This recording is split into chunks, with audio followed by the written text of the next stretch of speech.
I miss those super chats, and they don't need me. The phone call's like, "Oh, we don't need you." I'm like, "Cool, sweet. I'll see you guys later." All right, Swalu Blue for $5. Impossible. This is regards to the previous video. Is the pursuit of women worth it? Swalu Blue for $5. Impossible. Now then, do you think going to an HBU worth it? No, I'm not going to one. Just curious. What's an HBU? Historically Black University? Oh, to an HBU, or because that's Houston, Texas University. Hang on, let me pull that up.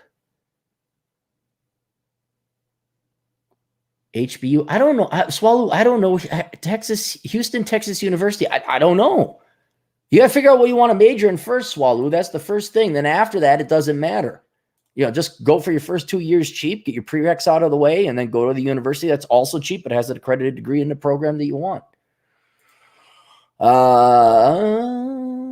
Fred Friedman-Sowell. Whoa, Fred, you found your wallet. What happened, man?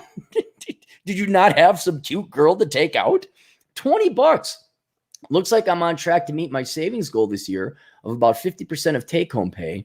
I'll offer a $20 virtual libation to the old captain. I will first buy my first foreign property, hopefully this fall in a traditional nation. Cap may stay. Thank you. I may have to rely on that because I'm so busy dealing with this life, housing and all that. I will not have time to buy. Fred, actually, if you go out there, report back. Let me know which country and all that, and maybe we'll head over there. Fred, again, for $2. Wednesday was Thomas Sowell's 91st birthday. He's number one. He is, because everyone else is dead. That's he is. He's the last of his kind. He's the last of that what we call it, generation of economists. I don't know. Do we have any new economists? I mean, anyone of that like Milton Friedman, Thomas Sowell? I throw in Walter E. Williams in there because he was so charismatic. Murray Rothbard. Swalu Blue, again, $5. A thought I had: have you noticed since the introduction of birth control in the 60s, men and women have collectively gotten worse? I wouldn't necessarily say it was birth control. I'd say it was the welfare state, the Great Society. I think that was much more ruinous to society, to men and women, where instead of needing each other and being forced to provide something of value to one another, forming a team like Voltron, the government comes in like, no, we'll take care of you. And I'll say, I don't need you. I don't need no man. And the guy's like, unfortunately, guys are also coming, well, I guess I don't need you girls either. I guess I'll just go, wait, how much can I get by as a single guy with no children? I could get by on that little? Guess I'm playing video games. So yeah, I don't think it's birth control. I really do believe it's the welfare state. I'm sure at some level birth control, I have to sit and think about it. I personally do not understand the obsession women have with abortion. I don't get it. Not all women, of course, but the feminists, like, abortion is, libertarian, also more of a pragmatist, or pragmatist. I can see the reason and why you would want to have an abortion, because you're not able to take care of that kid. Now, I would argue you should have been on birth control or something else to make sure that you wouldn't be put in such a moral quandary of a question as to whether you're actually killing a child or not. But that I don't have to make that decision. It's not me. And keep banging it, but beyond, so it should be kind of a discreet, maybe even a little bit of a shameful thing. Like, oh man, it's like getting a DWI, but a lot worse, I would imagine. Because a DWI is like, oh, I got drunk and drove around and maybe put some people's lives at risk. I have a child, I'm going to kill it. Well, but it's inside my stomach, so it's all good. Like, that's a real gray area. But then the fanaticism about, like, they're proud. I gotta get. It's like, yeah, you know what, man? I'm not proud if I got a DWI. I'm not proud if I committed a crime, and I would not be proud or celebrate. But whatever. Something's wrong. Something's off. Like they're I guess soulless, no humanity, no soul, like completely unanchored. Like, okay, you're gonna put your flag on that, huh? All right. So maybe with reproduction, and Rollo could probably speak of this better than I can. Reproductive women really want to choose what genetics they pass on, which man's child they have. I guess the hypergamic effects. I mean, maybe it's really ensconced in their genetic code that and it should be like, yeah, you want to pass on the best genes, but and maybe that's where the passion for reproductive rights comes in. And I'm all like, fine, I'm like so dark. I'm like, if President Cappy, I'm like, yep, free abortions, yep, whatever you want. But government will pay for it because we'll save money. Actually, that's another thing. But you want to do it? You want to crucify Jesus? Fine. Here, go. Do you want Barabbas or Barabbas? Or do you want Jesus? Barabbas. Okay, fine. It's off. No blood on my hands. It's all you guys. Here's some money, by the way. Go do it. I don't do it. So maybe certainly there's some kind of effect that has worsened the relationship between the sexes with that, but I would say it's a drop in the bucket compared to the welfare state. Eric Hobbs for $5. Men and my son are in Rapid City. Any recommendations? Me and my son are in Rapid City. Any recommendations for places to eat? No, not in Rapid City. And the reason why is they have a labor shortage. They don't have a labor shortage. There's too many fat, dumb people staying at home. There's too many young people who are under 25 think they deserve $25 an hour who don't even have a college degree, let alone a high school diploma. There's also a shortage of chicken, so never order the chicken. To eat in Rapid City, here's what I would recommend. Sonic, because their supply chain is intact. None of these places are going to be healthy, by the way. Blaze Pizza, because their supply chain is intact and they have employees. Jimmy John's, because their supply chain is intact. And you won't be able to sit and dine in at Jimmy John's. And then Qdoba, because their supply chain is intact. There's all four of those are on the west side of Rapid City. There's some others over on the east side. But if you want like a sit-down place, I would go all the way out to Whitewood, South Dakota, and go to Bullwhacker's Saloon. That's where I would go. You know why? Because they have employees and the supply chain is intact. Otherwise, the gas station in Hermosa has food. I'm not joking. It's that bad. It is really that bad. And South Dakota, America, hardworking, conservative. No, bunch of lazy, fat white people, frankly. But I already kind of knew that because I lived in Wyoming with the who dang diggly do dang diggly doos. Howdy. It's the same. You got the same problem across the nation. Supply chain issues, those are loosening up. That's why there's no chicken. And then you have kids that aren't just showing up because real work is beneath them. That's it. You might be tempted to go to Shooters. Don't go to Shooters. You might be tempted to go to Marlins. Go to Marlins if they're open. But don't even plan on dinner there. I think they're only breakfast and lunch now because they can't find the staff to do it. Perkins, there we go. Perkins, you know why? Because their supply chain is intact. I go to Perkins. That's what I would do. But any kind of little small restaurant, local, no. Or get out to like maybe Spearfish, Sturgis, because the rally isn't going on. Keystone's going to be, that's a tourist trap. That's going to be a zoo. Everyone's going to Mount Rushmore. Custer, maybe they might have something, but you got to go really far to Custer. But otherwise, your McDonald's, your Taco John's, a lot of Taco John's out here. There's Taco Bell too, but Taco John's is more prominent. And Sicky's Burgers. Don't go at noon. Don't go at 5 p.m. Go at 2 in the afternoon. Go at 8 p.m. All right, but don't go with the rush. Don't go when the normies, conformies, and inferiors all line up and there's a line out there and they're just sitting there. Oh, I need my Sicky's. Sicky's is a burger joint. So There, I just saved you. Literally, it's worth it. Drive out to Whitewood. Go to Bullwhackers. Get the chili. Best chili best chili I've had in a long time. Tamir Sneer for $10. Nothing he says. Thank you very much, Tamar. Tamar Sneer. Scott Lutke for $2. Thank you, Scott. Fred Freeman-Sowell, $2. Bumble market cap $6.8 billion. Xmas 4 capitalization 4 times capitalization. Fred, spill it out, man. What do you say? The Bumble market cap is $6.8 billion.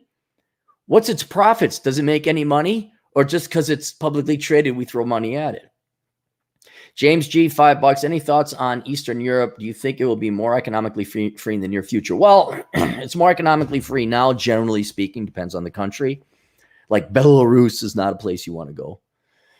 But I haven't been there.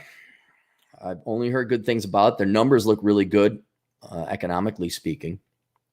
And I'm also looking at obesity rates among men and women, because it's like, obviously I prefer thin women as opposed to thin men, but I don't want to see fat guys either. But you have to go there. And I will be going there next summer. Fred Freeman-Sowell, $5. I get the dates from Bumble. Had 2 in a day last week. Problem is, if you don't pitch a perfect game on the first date, they move on to the next 1,000 matches. Yeah. It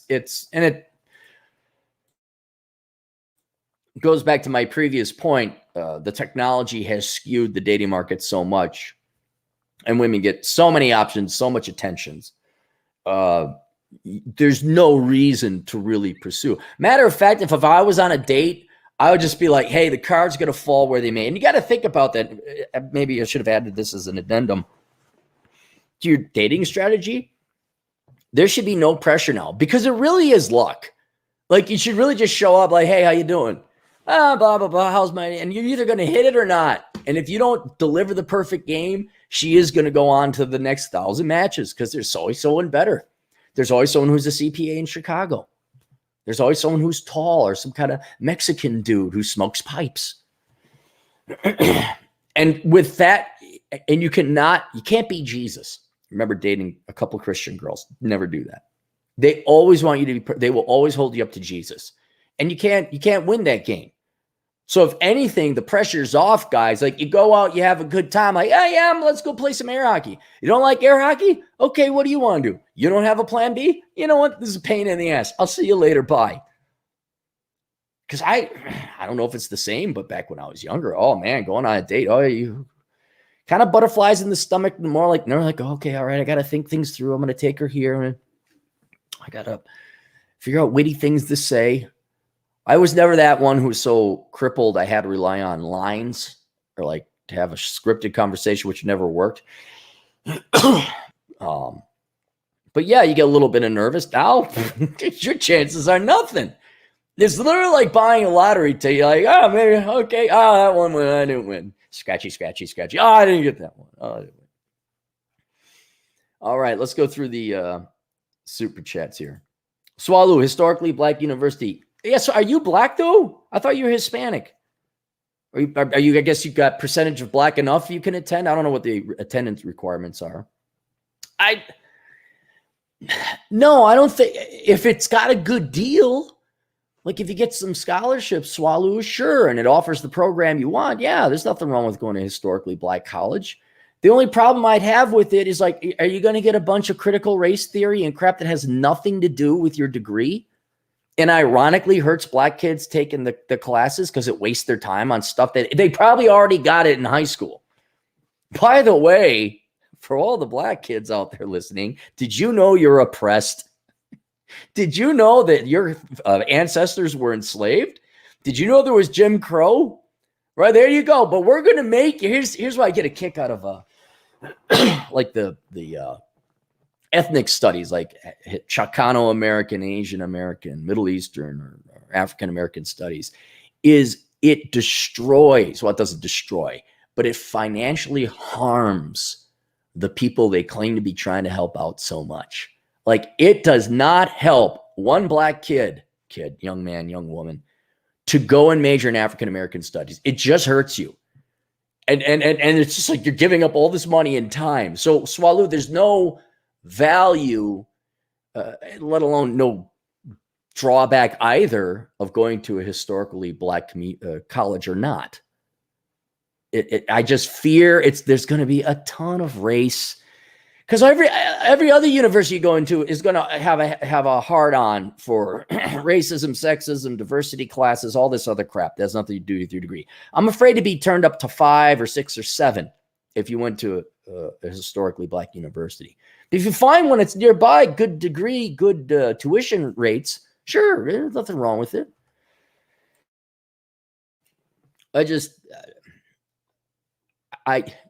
When I went to college, but the last thing I got time for is this Istanism bullshit.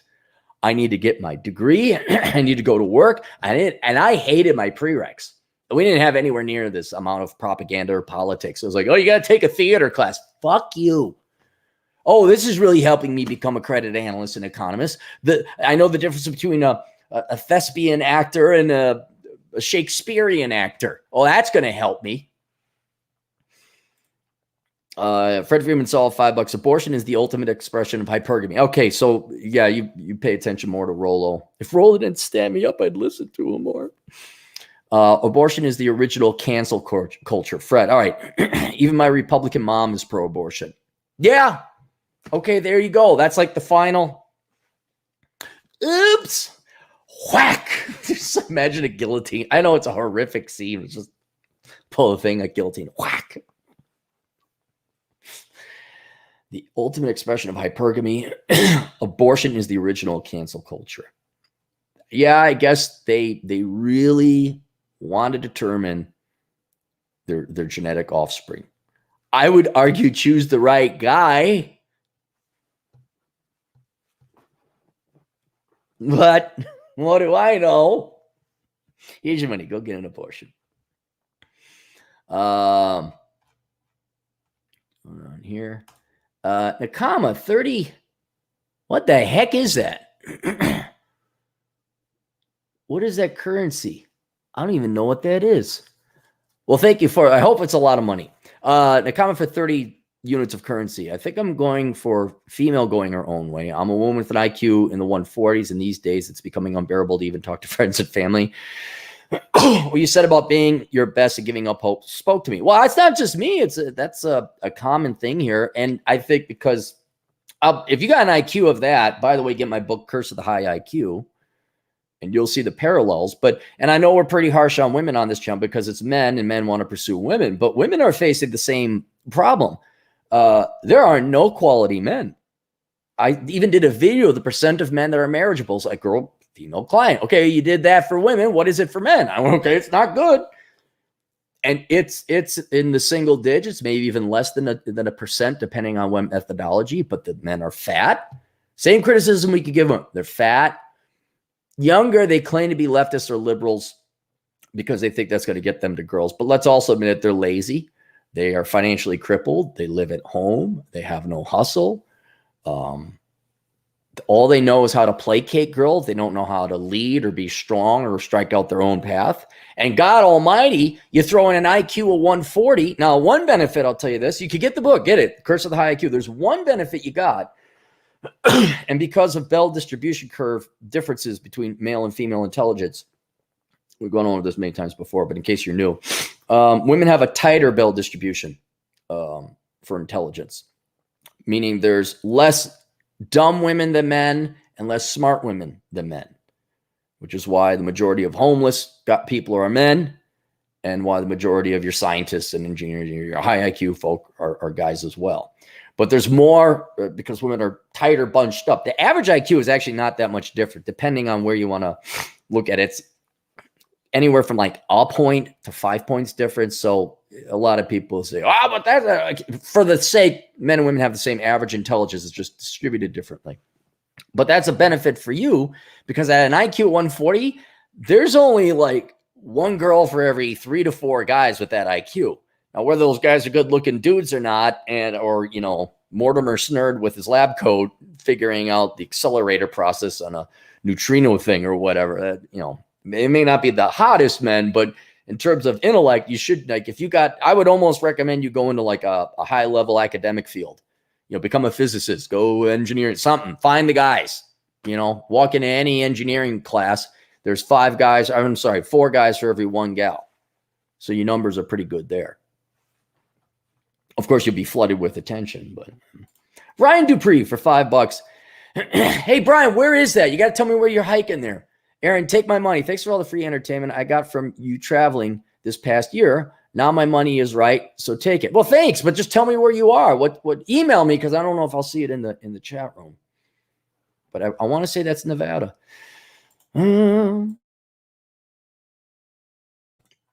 Fred for $2. I have the height, build, money. Need Elkham's 6-pack too. I'm picking up Elkham's here in about 4 or 5 hours, assuming his plane doesn't get delayed. Chad's actually leaving Chicago. Can you believe that? We actually convinced him that the world doesn't end outside of Cook County. There's this whole other country with many other counties, entire states even. So him and I are going to chase after the girl saw. We're going to go and get some Rapid City tail. Oh, yeah. Get ourselves some Buffalo Gap gals. All right. Swalu Blue, $2, 50% black and 59% white. Oh, wait, you? How does the math work on that, Swalu? Are you talking the college you're going to, or are you talking your ethnicity? Oh, I think maybe you mistyped the 9. You meant to be, okay, you're 50-50. All right. You're a swirl. Over at McDonald's, you get a little bit of chocolate, a little bit of vanilla, you get the swirl. There you go. Haven't taken a DNA test. It doesn't matter. It's something you can make jokes about. Found out I can make Spaniard jokes, of which there are none. There's good Jewish jokes. There's even some Scandinavian jokes. And when I thought I was Irish, obviously a ton of Irish jokes, but not a lot of Spaniard jokes. Not a lot. Swalu Blue, $10 again. I'm mixed race. Just curious. When it comes to college, I've narrowed my major down to 4, and I can't drop out thanks to something happens I can't control with a certain family member. Well, that's you live it with your folks. If you're dependent upon them, you're dependent upon them. Sean asks, $2, how to deal with getting stood up on a date. You immediately realize, excuse me, that is a bad girl, and you dodged a bullet. Someone lies to you. That's what they're doing. They're lying to you. I would also argue they're a thief. They're stealing your time. Did you want to go out with someone like that? That I figured out, 17, 18 years old. You lie? You don't honor your word? And by the way, get used to it, because that's about 70% of the time. Now, it depends, internet, all that other stuff, how you want to measure it. I'm from the analog days, but in the analog days, it was about 70% of the time a girl would stand you up. 70% of the time they'd say yes, 70% of the time they'd stand you up. So there was only a 21% chance of actually showing up. But yeah, man, you can't take it personally. I don't say that to make you feel better. I mean that because that's really what it logically is. You had a bad, inferior person who is a liar prevent you from spending money and further time on them. That's it. And I would have this start forming your opinions. Look at actions, not words. And then the wool will come from your eyes, and you'll start to see just how reliable most women are. Not very reliable at all.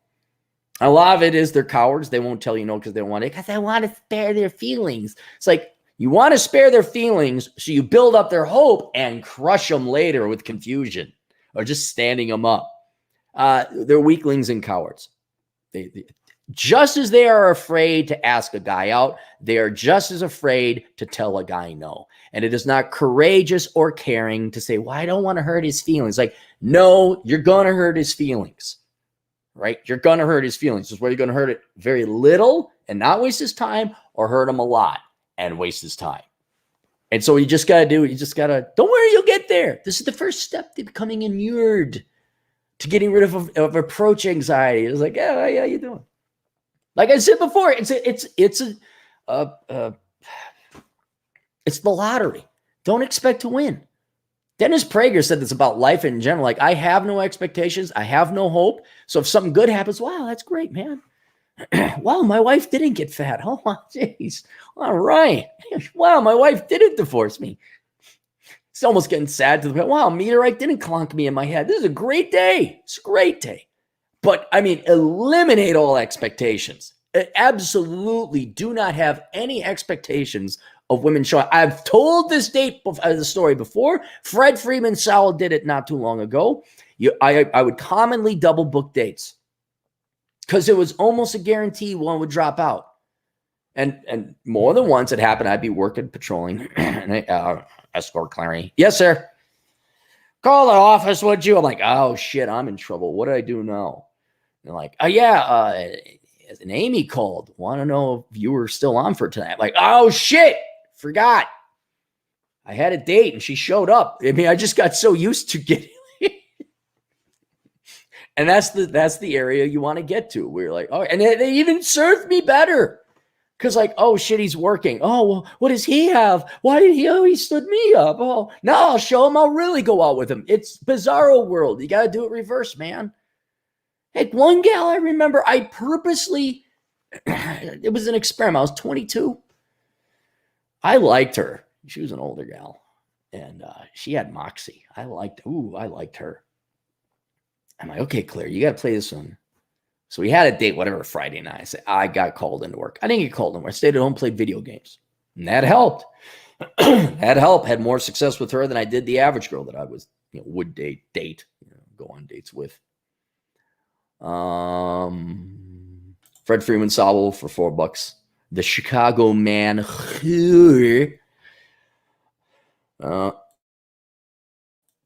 Who was the guy who said being a 7 or 8 like us sucks because you almost get the girl, but don't?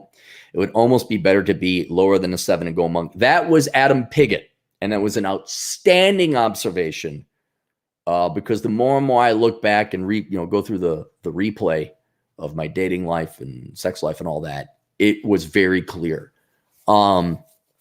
Because once I stopped teaching ballroom dance, interest from women pretty much tanked off. Now, a lot of that is statistics. I'm in front of, 15 gals, 5 sets of 15 gals, 3 times a night per week. So that's the numbers thing as well.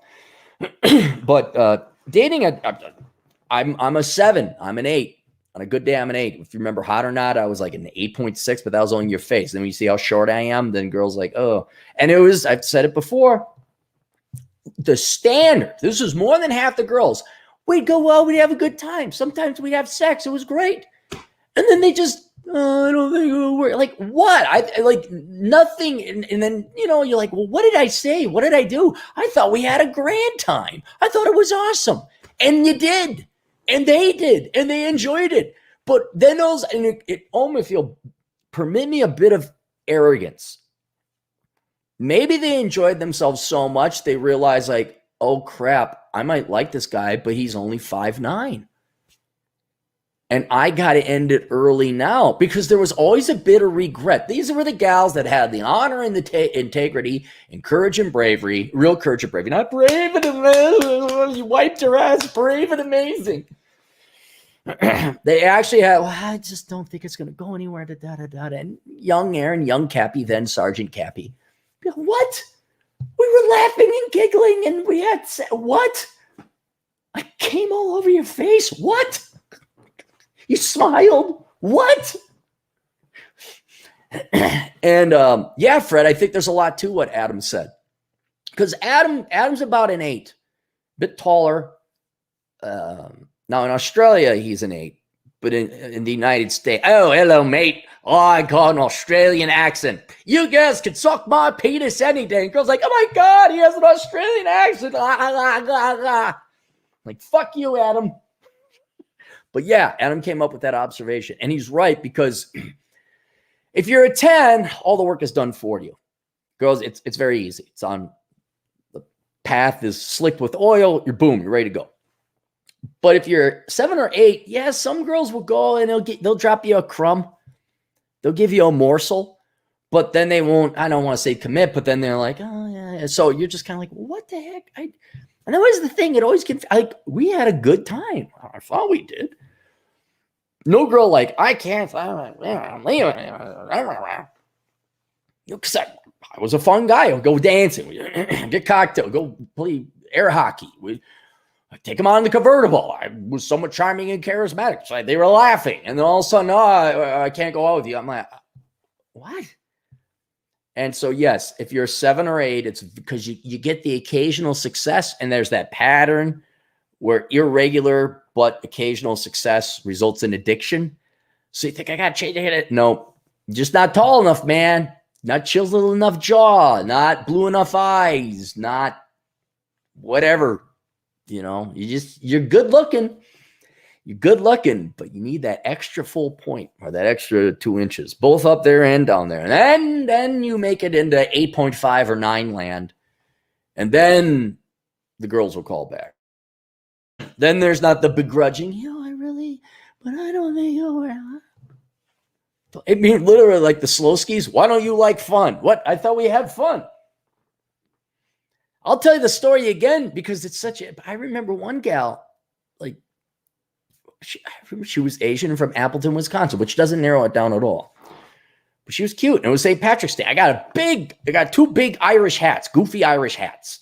I'm like, come on, let's go. And I got her the hat. Here you go. And I had my hat. And it's like, she freaked out. You want me to wear that? I'm like, yeah, come on, St. Patrick's Day. I'm like, what? What? Come on, this is first date. Like, kind of loosen up. Hey, I got you a big dumb hat. We'll go around. We'll get drunk. It'll be St. Paul. No, and I would rarely sleep with girls on the first date. Rarely. Didn't want that pressure. And it just, she's like, no. And I'm like, oh, okay. I'm like taking off my hat so I don't make her feel bad. What the hell? Why don't any of you like fun? Oh, we got to go back to Dave Suarez. Dave Suarez, $5. I've tried the dating things, but these girls my age just want rapper or dope dealer with 100K followers on Instagram. Dave, you know what? Do me a favor, man. Email me that because I don't have time to tune into Fresh and Fit. I talked to Myron and Fresh, and I get that we've done an interview before. Explain that, why they want the 100K followers on Instagram. What is that status? Why Instagram? Like, because they're not kidding. Like, you could be a real good looking tall dude. And like, if you don't have a social media presence and a large one, you're not like a quasi internet celebrity. Is that what you're running into? But I need the why. Give me your theories and your speculation why. Because I need to understand for futures, like I explained to the young kids, like I'll be 68 years old. Like, let me explain to you why girls, like it'll be 3-dimensional Instagram. The 3D Instagram, why they demand a 360-degree vertical and horizontal view of you. They need to look at your feet. I'll understand the feet paradox. 100,000? Man, they want it. Do you know how hard it is to get 100,000 followers on anything? I don't even have 100,000 followers on anything. I mean, they are going for absolute 1/10 of 1/100th of 1%. There's just woman. Fred Friedman-Sowell, $2. Don't take Chad. Chad is my one vote if I run for mayor. Don't run for mayor. Don't waste your time, man. Let the idiots deal with politics. Let them do that. Brian Dupree again for $5. Sean S. Grab a cocktail at the venue and chat up other women or open Tinder and look within a few miles. Happens, man. Just roll with the punches. Yeah. I had who was it? He was traveling and he had success with Tinder where he'd travel around and swipe. I forgot who. All right, we're all caught up with the missed super chats of those super chats. All right, there we go. That's it, guys. Let me make sure I got everything. Boo. Yeah, sorry about that. I had to take that call. I'm gonna get some more asshole consulting in today. 9:00 now. Yeah, I'll do one more asshole consulting video. Then I gotta split. Our buddy Chris, the tornado chaser, he's in town, so we're gonna all go for a hike or something like that. He's probably sleeping at a wayside or something. So, all right, I'll be back. Toodles.